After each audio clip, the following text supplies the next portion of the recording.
Hi, good day. Please introduce yourself. Good day, Mom and Sir. I am Stephanie Plaquino. I am 30 years old. I am solo parent. I have two kids. They're age 9 and 7. I am high school graduate. Why do you want to work in Hong Kong?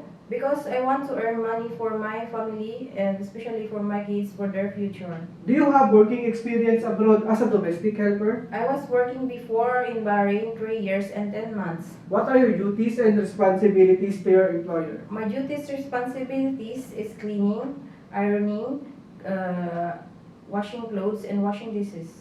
Did you take care of baby, child, or elderly? No, Mom and Sir, but I am willing to learn because I have my own kids.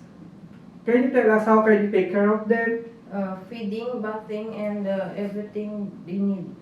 Aside from taking care of them, what is your skills?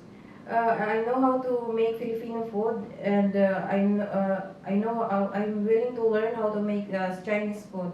What are the traits necessary to be a good domestic helper?